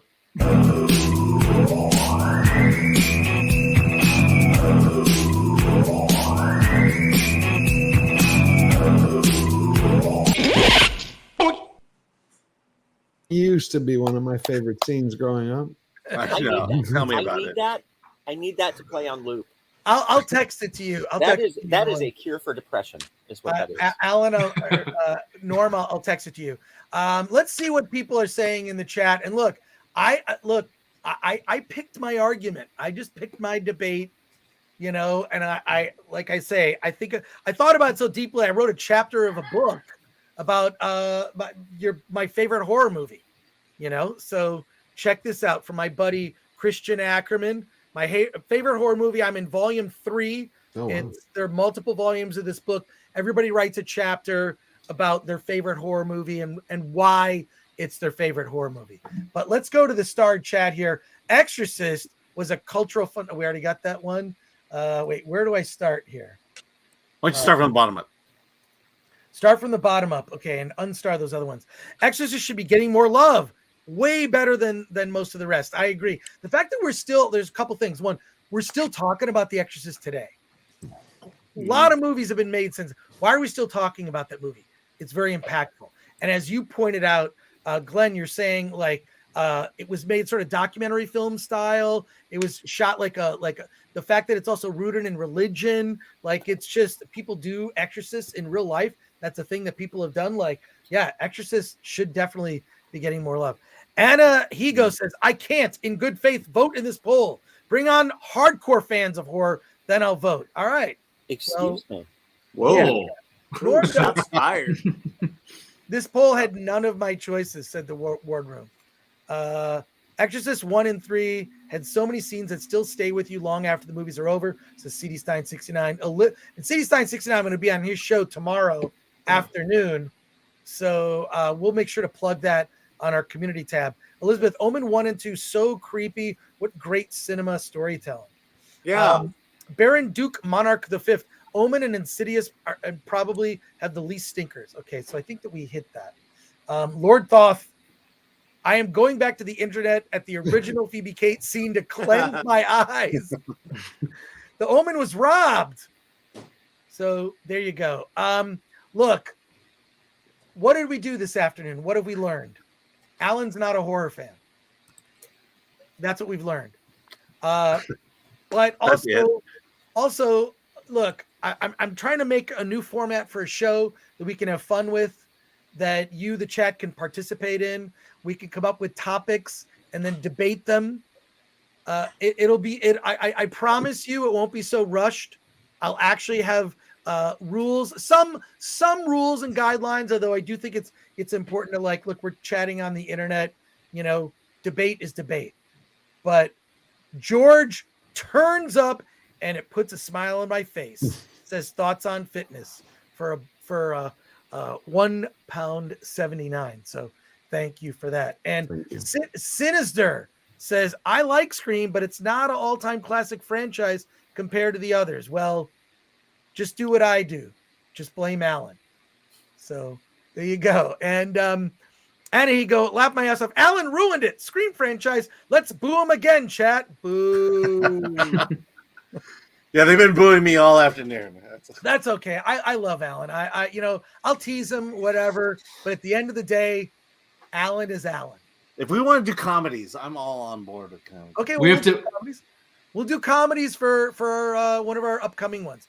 This was fun, lol. Thanks for doing it. Says Fur to the Future. Okay, one person watching live has enjoyed it, and if only one person likes it, we've saved. That's it. Yeah. Success. Quick. We can take some comments here. Chris, thoughts on Texas Chainsaw Massacre? Says Bryant Barth. I will say this: one of the greatest horror films of all time, probably one of the greatest titles of a horror film of all time. And what's great about that movie is, if you actually watch it with the sound off, it's weird during some of the most intense scenes. It plays on your imagination of what's happening. So what I love about that film is you think you see things that you haven't seen. Talk about the original Texas Chainsaw Massacre. Norm, I saw the look on your face. No. I'm with you. The original Texas Chainsaw Massacre is a masterpiece. It's a masterpiece because its use of sound and its use of off-screen events and how psychologically horrific it is. Wasn't it rated PG when it came out? Yeah, wait. No. The panel made this fun, Chris, not so much. What can I say? I'm with you. But there you go. Look, we are going to be back with another one of these versus shows. I want to thank my esteemed panel. Everybody, let's go around and everybody sign off and let me know your channel. We'll start with Paulie. Yeah. All right. So subscribe to Latino Slant. Got a lot of fun stuff I'm putting up there. Also, I'm now doing a weekly panel on Mr. H Reviews every Tuesdays and Thursdays on his channel. So I'm very happy to be part of that. If you're not familiar with the Slant, not only do we cover a lot of movie and pop culture stuff, but cultural stuff as well. So there's always some controversy whenever we cover those topics. We just put something up on Sasheen Littlefeather in regards to her potentially being a fraud Indian. It's a crazy story. I heard that just this morning. I didn't get all the details on it. Bad Adam 12 says, so just like Disney, Chris will make this into a regular show since one person liked it. I'll admit I liked it as well. That's two people. Bad Adam 12. More than Andor. That's more than Andor. Hey, I like Andor, but I'm talking about the Nielsen's that came out the other day. What did they say? But it didn't even make the top 10. They had to go into original content streaming to find it. So you're saying She-Hulk did better? She-Hulk beat it. No, yeah, beat it. Yeah. Well, I think a lot of people hate watch She-Hulk. Right, but it's sad. It's because Andor, if they had put it when they first, right after the Mandalorian, when you had hype going, I think it would have done really well. But it just shows how much they've destroyed Star Wars. Yep, I agree. I think Andor deserves a lot of love. Amanda Nowicki said next month's panel needs female representation. Look, yes, not gonna argue all of this. We're gonna take your feedback. We're gonna put it into a computer. We're gonna make sure to do a better show. Patrick Lemire says Paulie Stash needs its own channel. CD Stein 69 says the banter and debate was fun, only can get better. Look, I realized this was a mess. My aspirations, you shoot for the stars. You got to shoot for the stars. Sometimes you miss. I flew. I didn't even fly close to the sun because I didn't get off the earth. But next time it'll be a more organized debate. This was kind of a test So, boo, plungers. Wait, are you upset because there were no plungers at all? Like, Oh, there's an Easter egg in the Allen's Corner video, by the way. what is it? Is You there gotta- a plunger somewhere? Well, it's an Easter egg. Look for it. Look for it. You'll see it. All right. So yeah. Yeah, no, if you want to get the plungers, come Hollywood on the Rocks on Wednesday and the Film Threat livecast on Friday. And also this Friday, we're doing our first watch party in a long time, Spirit Halloween, the movie. It's a bunch of kids get locked into a Spirit Halloween store. This is a real movie. It's coming out this Friday. They get locked into a Spirit Halloween store with demons. Demons have possessed creatures that are in the store. We are going to do a watch party, a Film Threat watch party this Friday, 5 p.m. Pacific time, 8 p.m. Eastern time. Join us. The director of Spirit Halloween, the movie, will be there, and all the actors will be there. Christopher Lloyd is in the movie. We're trying to get Christopher Lloyd. I can't promise, but cool. Christopher Lloyd is in the film. But we're doing a Film Threat watch party this Friday. So this is like a busy week. This is like there'll be the most live streams I've done on Film Threat in 1 week. But Paulie, where can people find you? Latino Slant, and we're going to be doing a watch party with the members of the 1931 Dracula in Espanol, the Spanish. Wow! Considered to be a lot more superior than the original Bela Lugosi. No, that's the better one. That's so. Come! Get your alerts on. And we're gonna have probably right before Halloween. We're gonna have that watch party. Yeah, don't do it on Friday. No, I won't. But yeah. Congrats, Paulie. That's great. Glennuccio. Glennuccio for YouTube, Glennuccio for Instagram. I'm trying to grow my channel. I'm a little late to the YouTube game, but I've been a lifelong film lover and filmmaker. So I'm going to be starting my own podcast soon. I'm waiting for my desk. So once I get the desk in, I'll have my studio set up. And at Home Depot sent me 2 damaged desks. The second one was more damaged than the first one. I don't know what the hell is going on over there, but they're just throwing shit around. It was the hurricane. Yeah, exactly. But so I'm gonna be doing a podcast. I got a bunch of short films I do stop motion animation. I've got a bunch of stuff on there right now, and I got a new thing coming out. It's hopefully I have it ready by Halloween, but I'm hoping to drop it on Halloween. Ooh. Sorry. All good. Well, we'll make sure to plug your channel and in the description of this, and then also we'll plug your movie when it comes out. You're short. Yeah, it's a short little horror thing, but it's pretty cool. So yes, support me. I'm trying to get just like Paulie said, I'm trying to make money off this. All right. George. You can find me at Georgia Giant Slayer on YouTube, Twitter, Instagram, and later today on Adam Krigler's Based Af Monday. And then I'll be putting out an actual review of the Indian movie Kantara this week. Oh, I saw it the other day. You've seen Kantara. I haven't seen it yet. I'm dying to see it. Brilliant. You seen the theater, George? It was until 2 days ago, at least here. And then it was gone. It was here for like 4 days and disappeared. Yeah, it was brilliant. You've seen it, Paulie. Yeah, you know what I always do, George, and now is the audience afterwards. I'll Indian families. I always talk to them. Oh, I didn't. Everybody was they were cheering. I mean, I haven't the climax. The last 25 minutes of it is like I haven't seen anything like that in years. I mean, an ending that was brilliant. That could be considered to be a little bit of a horror film. A little supernatural, scary. Supernatural, yeah. I could see it. It was out of this world. The only thing is I'm trying to figure, it's like there's so many components to it, but you really have to understand a lot of the culture, especially in the Kannada culture. Yeah, but it's brilliant. It's a brilliant movie. Yeah, I mean, you start with buffalo races and then you end up with a demigod in the end. Chris, I thought that was CGI, and it's not. No.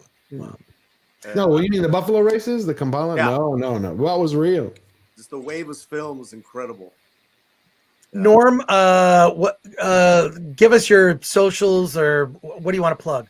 Okay, well, first, Glenn, apologies for the timer that went off on my phone. Oh no, that's okay. It's good. It was good. It's Halloween. It's scary. Ooh. Right. Okay, so please follow me, my site, horrorbuzz.com, and follow us on Instagram, horrorbuzz, @horrorbuzz. Twitter is horror_buzz. We're on Patreon, where we do a live show every week, or every other week, Horror Buzz Live. And incidentally, not to compete with what Chris is doing Friday, but if you're in the Santa Ana, California area, and you want to see Halloween 3 on the big screen, we are holding horror movie night at the Frida Cinema. So I shared the link in the private chat. Isn't that where they had the award this ceremonies? Yes, yes, it is, in fact, and it's an amazing beacon of independent cinema in Orange County, and everybody needs to know it. But yeah, so yeah, it's the Frida Cinemas where we do award this there. We're doing a film threat night there once a month. We're just starting once a month. You do a weekly horror film series there. No, there it is. Well, actually, no. We do. This year we did 4. Next year we're doing a lot more. Wow. And it's basically like getting together with your best horror friends and just enjoying a fun horror movie and watching a crazy pre-show. There's, a craft cocktail that is themed to the movie. There's prize giveaways, trivia, and then we watch this iconic film. Great. So go to thefridacinema.org to get information about the Horror Buzz Horror Movie Night this Friday. It doesn't conflict with the watch party. You can actually have the watch party on your phone. That movie starts at 7:30. We'll be wrapped by then. So yeah, all I'm saying, grab your tickets because they're already half gone. That's great. You know what we didn't consider, Chris, is what about anime? Because there are a lot of horror anime franchises. Oh, well, but I think that would be a separate whole other debate. There's something to look into. Now, those I've seen, I have more. Yeah. Korean Alan, horror, yeah. Alan, do you want to plug anything? Yeah. I'm my pal Alan. I know what you're doing. My pal Alan on Twitter. I want to thank everyone who's been joining lately. You get a specialized response every time you follow me. and then maybe I'll start a YouTube channel called The Slant as well. Wait a minute. Whoa. Shade thrown. Oh God. No, I'm just saying. I think The Slant is more appropriate for me.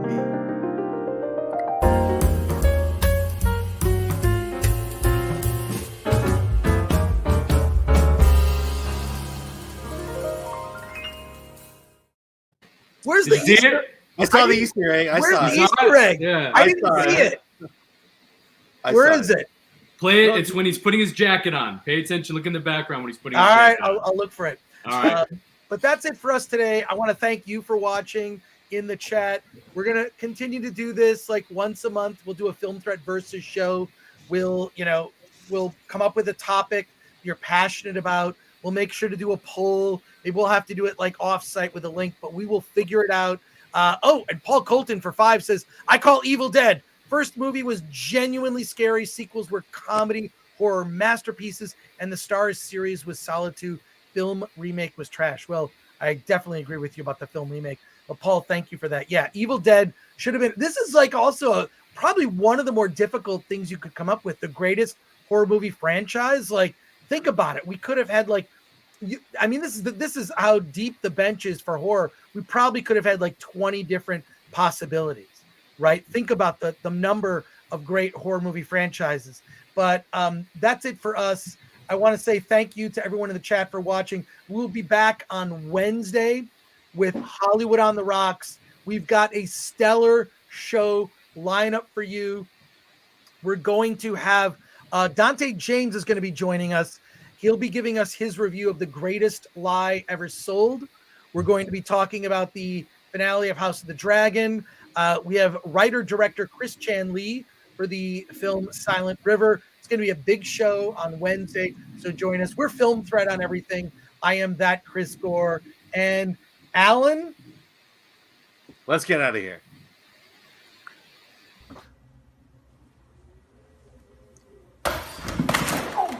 Try that again, Alan. Try it again. Let's get out of here. Bye.